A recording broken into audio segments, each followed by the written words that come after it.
is Ma.Nadeschka, and today I'll be talking about animation.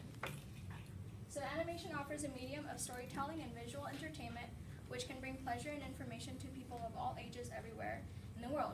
Walt Disney.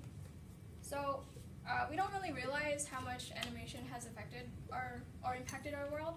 So for example, the first official animated film was Snow White and the Seven Dwarfs, released in 1937.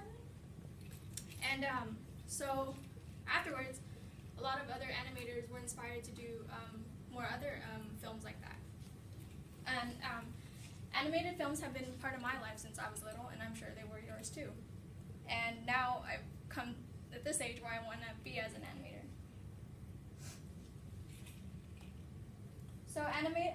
So today I'll be teaching you about more about animation and a few types of animation, a little bit about them and how they work. So there's a lot of types of animation, but I'll only be talking about 3 types: traditional, computer, and stop motion. But first off, I'll be talking about traditional animation.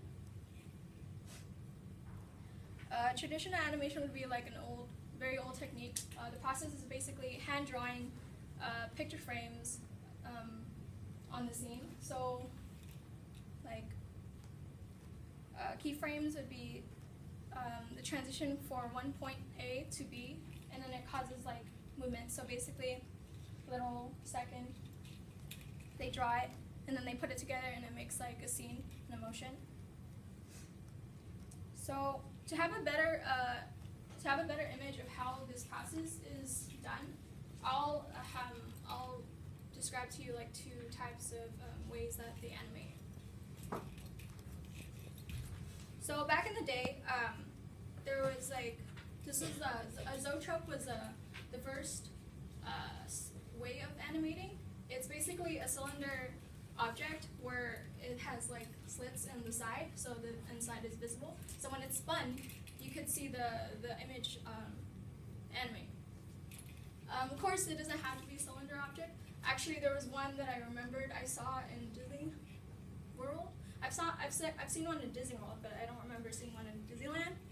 But that was an example, which was the Toy Story one. It's really cool. So like when you spin it, it's just like moving.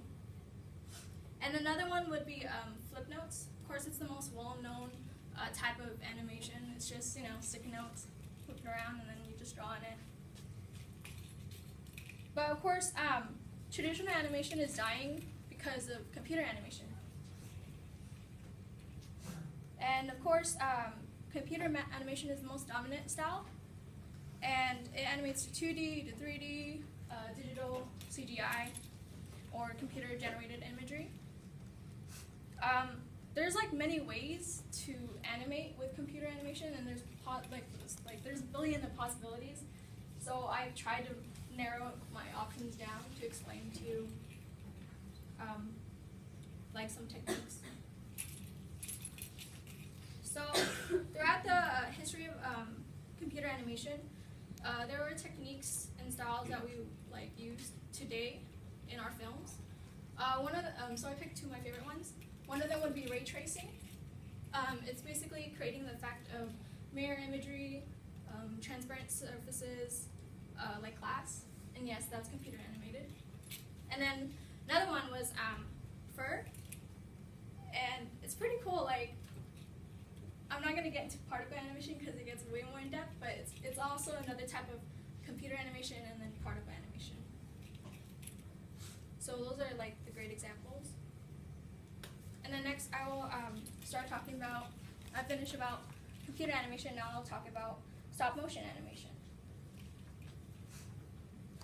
Stop motion animation is, you're not required to draw or know how to draw, so whoever's not an artist, you can do stop motion animation. But it's also, it's the same process as traditional animation, but instead of drawing your frames, you're taking pictures of your frames. So it's pretty simple, right? But how much frames do you think it would take to make a second? That's a lot of frames. 10? Okay. Well, the average would be about 12 to 24 frames per second. That's like 24 pictures for 1 second. 1 second. And then also some animators from Box Trolls said that they even took around 33 frames per second. So that's a lot of pictures to take for just 1 second. And if you think about how long a movie is, 76 minutes or, you know. So it is the longest type of animation, but it does require patience. So you might think that it will take long, but actually stop motion and computer animation have the same length when they're making films and finishing it. So which take around 3 to 4 years. So like one of the films that you guys know about, Nightmare Before Christmas, it actually took 3 years to finish. So in conclusion, I've talked to you about the 3 types of animation, and I've talked to you more about how they work, the process, and some more examples. And then thus you now understand what I love to do, my major, what animators do, and what I aspire to be. So to revise, I have taught you about traditional computer and stop motion animation. So it can also benefit you, who knows, like in the future, even if it's like a little bit of information. So the best thing about animation is that we create new paths and new ideas to inspire other young people to make more. So just like what Walt Disney said, we keep moving forward, opening new doors, and doing new things, because we're curious, and curiosity keeps leading us down to new paths.